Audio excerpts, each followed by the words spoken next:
Welcome everybody to Business Insights on Super Bowl Monday, the 8th of February 2021. Business Insights is a very exciting webinar series hosted weekly on Mondays at midday by a panel of industry thought leaders for business owners who simply want to be in the know about the latest and most significant news and initiatives in the Australian business landscape that impact how they do business. Our panel of advisors aim to inform, educate, and provide strategic insights to the changes in the economic, legislative, and financial landscape that affect small business. We aim to guide our viewers to navigate business challenges through COVID-19 and beyond. I'm also just going to provide the following general warning that the views and opinions shared on this webinar are designed to be for general information only and are not to be taken as specific advice for your circumstances. If you do require specific advice, please feel free to reach out to us. So let's now meet our panel of industry thought leaders. First up, we have Adam Lyle from BizDoctor. Thanks, Ian, for having me, and yeah, go the Chiefs. And next up, we have Lisa Garrido from Enigma HR. Hello, all the way from Adelaide. Good morning, everybody. And Sam Qureshi from MoneyClip Private Wealth. Hello, everybody, and great to be on board. So first up, actually, let's go straight to you, Sam. So a man who is at the top of his game, just like Tom Brady. Please welcome Mr. Sam Qureshi from MoneyClip Private Wealth. And Sam, what effect can we, if anything, did the Australian markets, does the Super Bowl have? Well, probably just a little bit less productivity today. But other than that, I don't think a lot as it stands. But obviously, any sporting event is a good event to watch. Now, I'll go on to interest rates and property first, and I'll talk about the share markets and economy a little bit later. Essentially, the rates still remain steady at this point in time over the last week. Really, the big news is around the RBA meeting last week on Tuesday, and that's pretty much has put a rocket under the property market, I feel, potentially since the Governor Lowe has indicated that the low rates are here to stay for about 4 years or so, as it stands today. And in fact, if we were to very briefly look at how that actually looks in the way that the market trades interest rates and so on, and you can clearly see in what I'm just putting up for you guys very shortly, that the ASX 30-day interbank cash rate is what gets used to get looked at, and you can see that the current rate says 0.1%. And every month, all the way through to July 2022, sits well below that. So it's going to be pretty steady going for at least in the medium term anyway. Of course, there are many catalysts that would change that, but as it stands right now, I would say that it's steady as she goes. As far as rates are going to be concerned. So this $100 billion of bond purchases that the government has announced obviously is going to help. But no doubt there'll be some speculation at some point that there'll be, the third and fourth round of these as well, these programs. For example, as a point of interest, when EU started their program of these type of stimulus packages post GFC in 2009, they only really stopped there for 1 year. They've been going ever since. So, obviously that's another issue for Australia, because at some point, everyone's so addicted to these government stimulus that it's going to be hard to wean them off it. So I guess we'll have to wait and see how that actually plays out.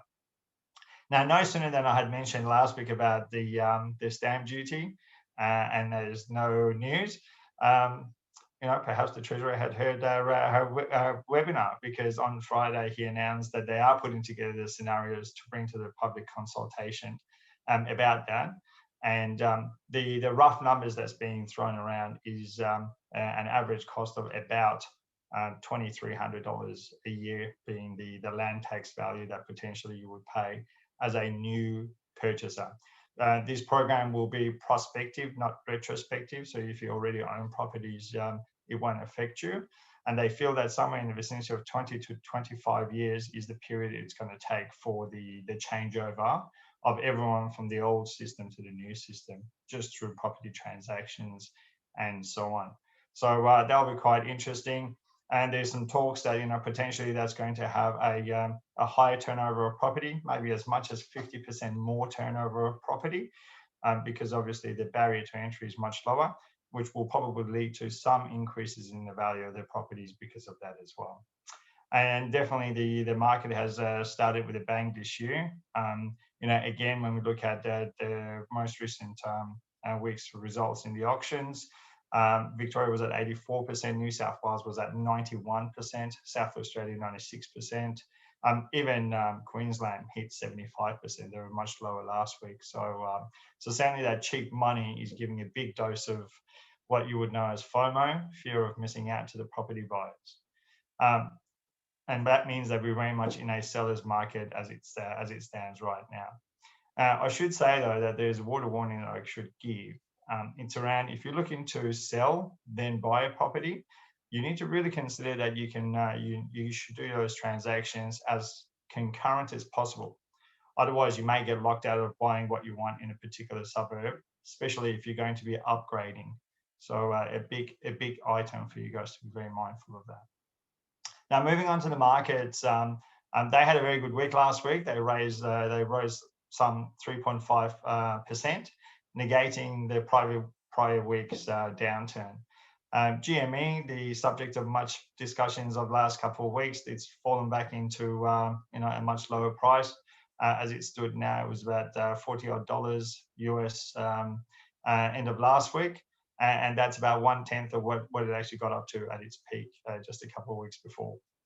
From an ASX perspective, the reporting season is now into the full swing, and so far the reporting has been more positive than negative. So obviously that gives a better tone of how things are going to play out in the future. There's more reporting to be done. So obviously as we go through the reporting season more and more, we'll really find out how people have truly fared through this pandemic period in the last 6 months of 2020. With this RBA's announcement of a $100 billion bond program, it seems that essentially good news is good news, no news is good news, and even bad news is good news, because even bad news means that there'll be more stimulus, and then that's going to become a good thing. So it is a little bit hard to navigate this period and understand exactly where things are going, especially when it seems that everything's just going to lead to a better outcome. And which brings me to the next concept of, starting to hear reference of the tulip booms of 1600s. So buyer beware when things like that gets told. Warren Buffett had a really good saying: when the tide goes out, that's when you find out who was swimming naked. So just be mindful that when things are good, everything looks good. But when things turn pear-shaped, or a catalyst comes that changes things, then, that's when, people start crying. And lastly, the pension cap will move from the 1.6 million to 1.7 million from July this year. You'll hear more about this as the year goes along, but it's not as simple as that anymore, because even though the cap is moving, each person will have their own individual cap, which will be set by the ATO, and that will be between 1.6 and 1.7. So just as we thought that things might be a bit more simpler from a superannuation perspective and pension, it will be more complicated. So definitely engage with your advisors, speak with your accountant, and get good advice around what that looks like for you. And that's the update for me this week. Thanks very much, Sam, and very, very sound words there. So next up, to a lady who knows how to get the most out of employees, just like a winning Super Bowl coach. Please welcome Ms. Lisa Garrido from Enigma HR.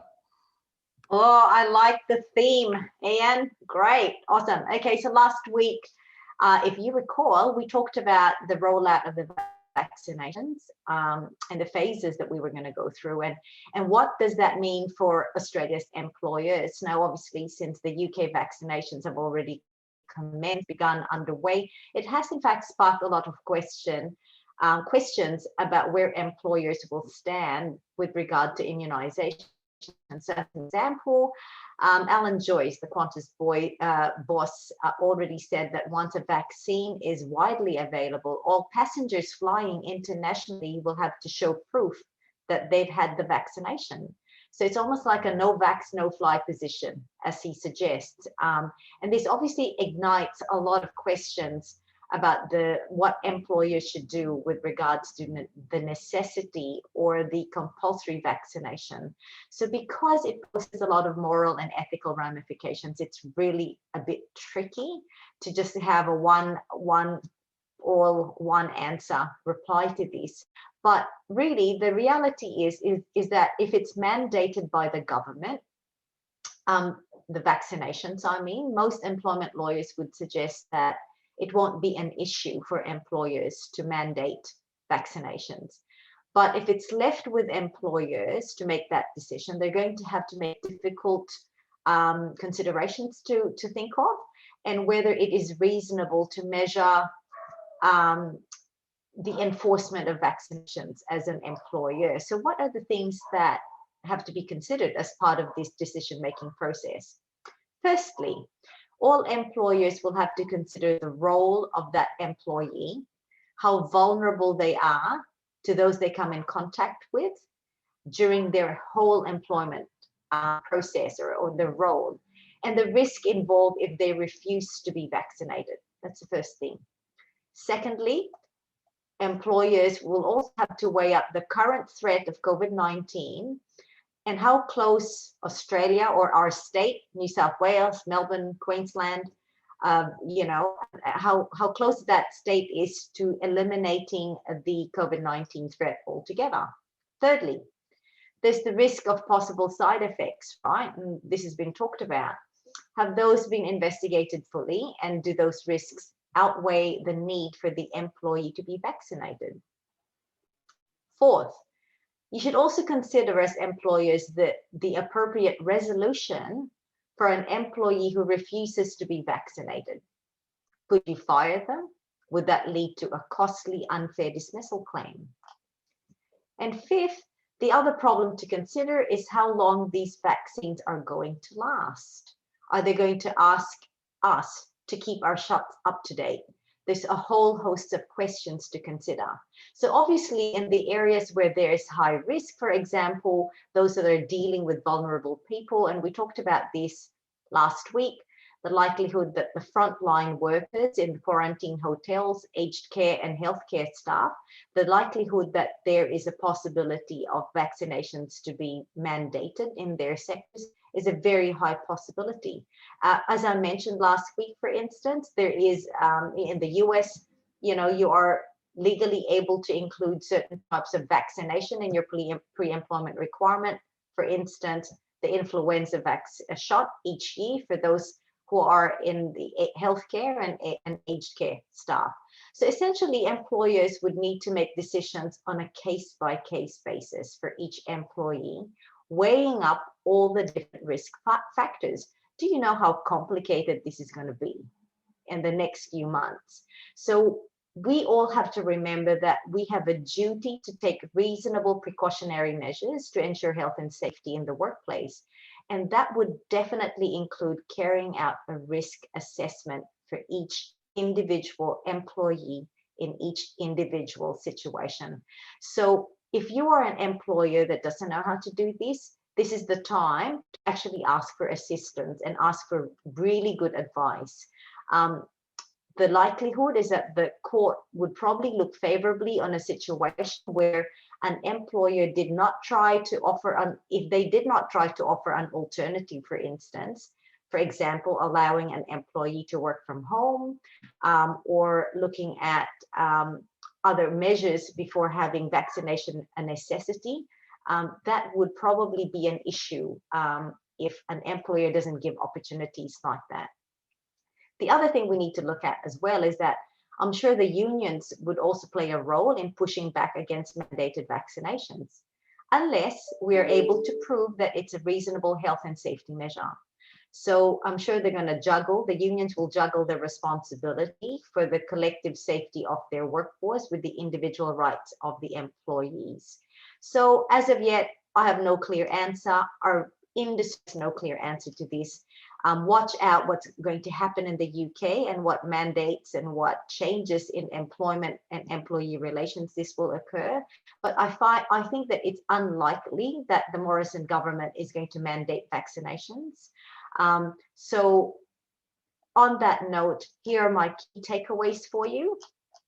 One, definitely certain sectors, aged care, healthcare, frontline staff, it has a very strong possibility of mandating vaccinations. Secondly, if tested in court, employers will have to demonstrate assessment, a risk assessment of all the factors for making decisions, and that they need to make decisions on a case-by-case basis.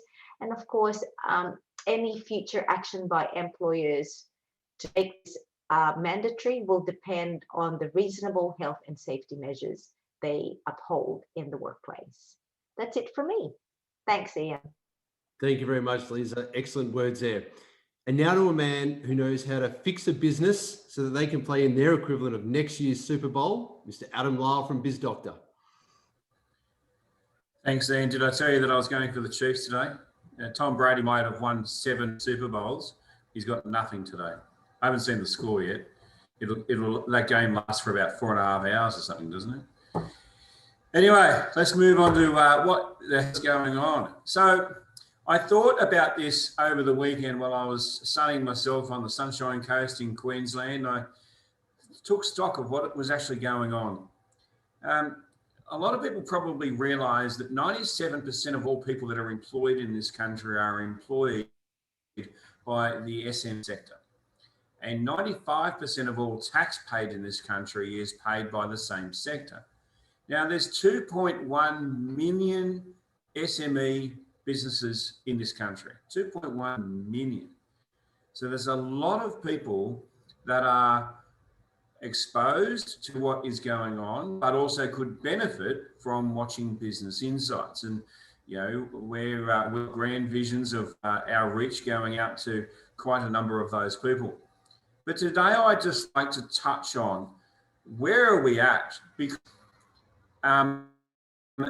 there is a more confidence in the consumer perspective.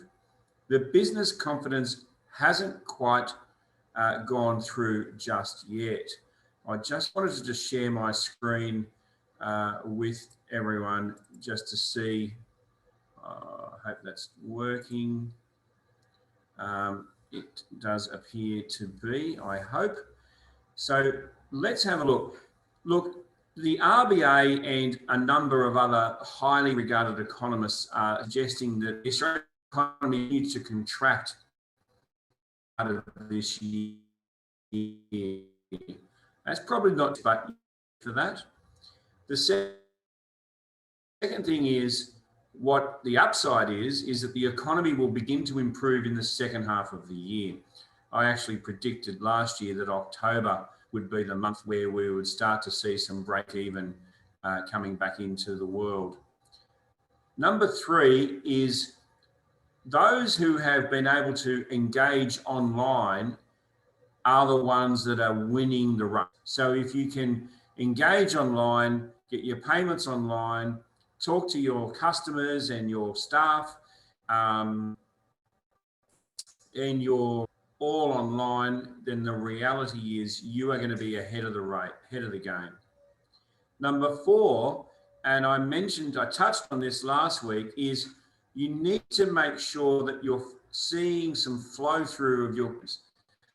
Don't just be complacent and think, oh yeah, they've always come to us. People will use this opportunity to shop around, and if they can use an online version of what you do, they may well just jump ship. So please shore that up. The last one is establish a plan B for key suppliers. We already are seeing the ramifications that are setting in now because of trade sanctions applied by China, and there are other goods and services where you are on selling those could be interrupted. So you need to make sure that you're establishing what is your plan? Do you have a plan if something goes wrong? Now, the business survey has been released this week, and here are, would you believe, COVID is nowhere near here. I was shocked to see that. But here are the top 4 challenges for SMEs right now. 22% of that 2.1 million people 2.1 million businesses, saying that service levels of debt is their biggest challenge.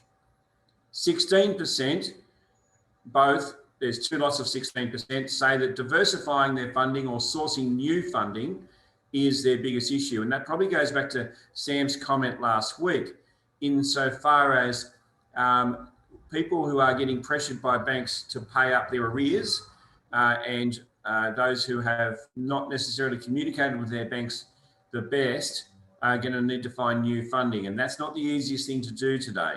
You know, we still are seeing the ramification from the Royal Commission.